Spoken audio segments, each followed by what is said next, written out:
The origin of this article was a panel that we had in ARA in 2013.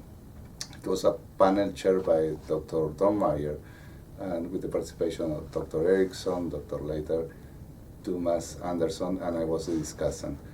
And there was a well-attended panel, and we had a very interesting discussion. And after that, we thought, well, why not to have it as a special issue of the journal? And the purpose of the panel was to discuss the state of qualitative research after the paradigm wars. The two questions that emerged from the panel were about what can we learn from the science wars and how can we prevent them. So the lessons for us is that there are not going to be clear winners ever about who wins the methodological war or the paradigm wars. Educational research is very complex and it requires complex approaches. And sometimes those approaches will be quantitative, sometimes will be qualitative, sometimes will be mixed methods, and sometimes we will need to develop something new. So that's the idea that we can reduce and find an easy solution for this tomorrow is magical thinking. The second part is how can we prevent this? Our suggestion is basically to stop using the metaphor of war to frame this discussion. The minute we frame this as a war, then there has to be a winner and a loser. And we think that that framing is not very conducive to find better solutions. Educationalist is for us a different way of saying magical thinking. That educationalist, we are taking it by playing with the contributions of Michel Foucault regarding discourse and what are the discourses that frame the discussion. And educationalist is that magical thinking about if we have problems regarding the rigorosity or the validity or the relevance of educational research, some members of the field push towards the idea of let's make educational research as rigorous as possible.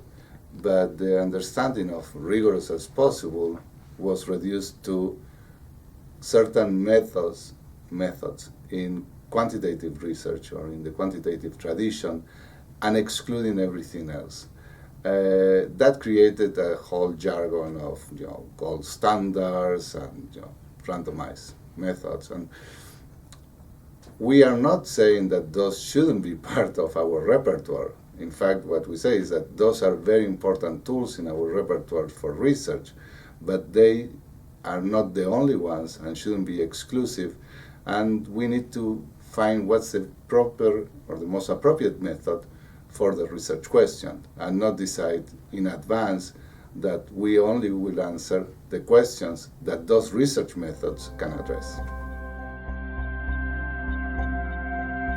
we propose knowledge mobilization as an approach for all researchers really, but for qualitative researchers in particular, to think more about the impact that we're having in terms of the impact on policy and the impact on practice. And it's really an approach that aims to make research more collaborative and mutually beneficial with, for educators, with policymakers, and to make our research more relevant and impactful. But the idea of relevance and impactful is we are not proposing at any point in our argument that we need to change the ways we are conducting research, but what we need to embrace is the ethical commitment to make our research relevant for the public. In that sense, we need to make more efforts to make our research and the products of our research more accessible. So in that sense, relevant and impactful, not changing the way we conduct research. A new initiative that ASU, the Maryland Fulton Teachers College, is moving forward with is an initiative called EdExchange, and part of that really is focused on knowledge mobilization. So how do we make sure that the research that we're producing is actually useful to our community, right? And to make sure that it's mutually beneficial and that it's informed by the actual problem. Our research is actually informed by the problems that folks in the field and in schools are facing every day. So part of what we're trying to do is organize this, and part of the initiative is, one component is ed exchanges. And it is really listening to what's happening in schools, those good stories that we don't have access to, because we tend to focus a lot on the negative things that are happening in schools. So what good stories are coming out of schools, and what can we learn as researchers from those stories?